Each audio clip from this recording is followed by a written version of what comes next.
hanya kita sebagai rakyat Indonesia yang membela rakyat akan berpihak kepada kita semua.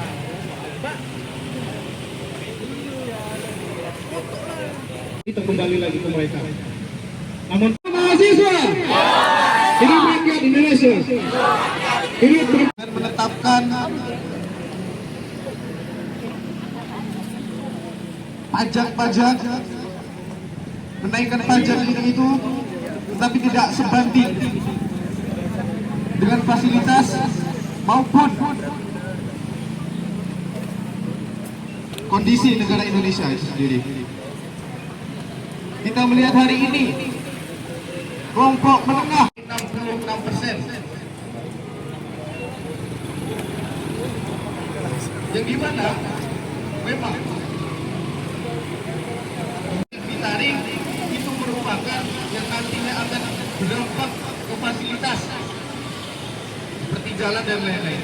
Tetapi apabila hari ini jalan diproduksi langsung, ini kami Bang bersepakat tadi, sebenarnya ini udah dari hasil konsol beberapa hari yang lalu.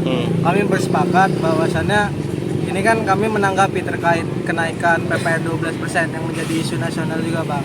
Nah, habis itu kami melakukan konsolidasi di Lampung, mengatasnamakan, akhirnya kami bersepakat bahwasannya kami membentuk suatu aliansi Bang, namanya Aliansi Lampung Melawan.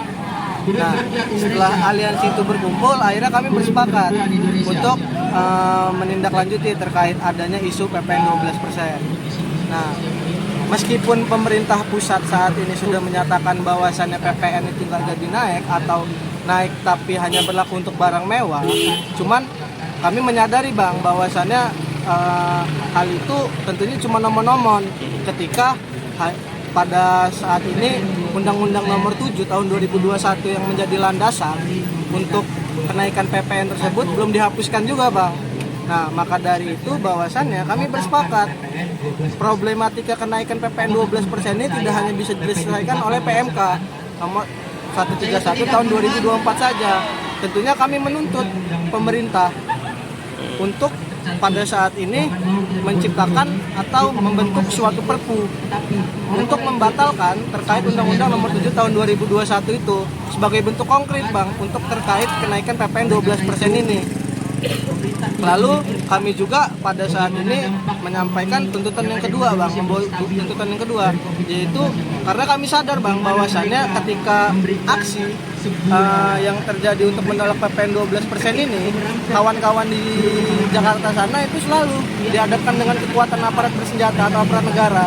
Nah, maka itu kami dalam tuntutan kedua menyatakan hentikan kriminalisasi dan represivitas yang dilakukan oleh aparat bernegara. Lalu kami juga kemarin berdiskusi Bang, dalam konsolidasi bersepakat bahwasannya kami membuat tuntutan yang ketiga terkait tolak kenaikan pajak obsen kendaraan bermotor. Karena kemarin kawan-kawan juga menyadari bahwasannya hal tersebut tentunya memberatkan terkait masyarakat.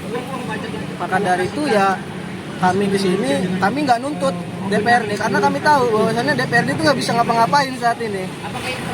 Bahwasannya DPRD cuma pajangan doang sekarang terkait hal ini. Nah, maka dari itu kami datang ke sini sebagai simbolik bentuk kekecewaan terhadap wakil rakyat untuk menyatakan bahwasannya saat ini masyarakat Indonesia lagi nggak baik-baik aja dengan kenaikan PPN dan pajak lainnya serta kekerasan dilakukan oleh aparat. Jadi kemungkinan dari hasil aksi kali ini kami berdiskusi sebagai bentuk evaluasi.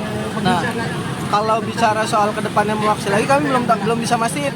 Kita sebagai masyarakat Indonesia itu dikejutkan dengan statement Prabowo dan Sri Mulyani terkait bahwasannya PPN 12% itu tidak jadi naik dan PPN 12% hanya berlaku untuk barang mewah. Nah, kami melihat di situ bahwasannya karena kita negara hukum, tentunya harus ada menjadi landasan hukum kan Bang. Nah, kami melihat bahwasannya atas statement tersebut pemerintah mengeluarkan suatu bentuk peraturan PMK nomor 131 tahun 2024 yang menjadi landasan hukum atas statementnya Prabowo dan Sri Mulyani itu. Cuman kami melihat bahwasannya kalau kita bicara soal hukum Bang, dalam teori hukum bahwasannya undang-undang itu sifatnya lebih tinggi daripada PMK. Sewaktu-waktu mencabut terkait PMK itu dan PPN 12% resmi berlaku. Nah, kami menuntut daripada pemerintah mengeluarkan PMK, lebih baik pemerintah itu menghapus atau menciptakan perpu yang menganulir terkait undang-undang tersebut. Itu kan bahwasannya adanya pajak progresif dibanding pajak barang mewah. Saya Muhammad Bintang Ramadan selaku Korlap, Pak. Korlap dari mahasiswa dari fakultas kampus Dari saya Fakultas Hukum Universitas Lampung. Unila. Siap. Yang terlibat Yang menyampaikan informasinya. 100 orang ya. Oke, siap. Kejayaan garis kemiskinan kawan-kawan yang pada akhirnya semakin melebarkan kesenjangan sosial di tengah masyarakat hari ini.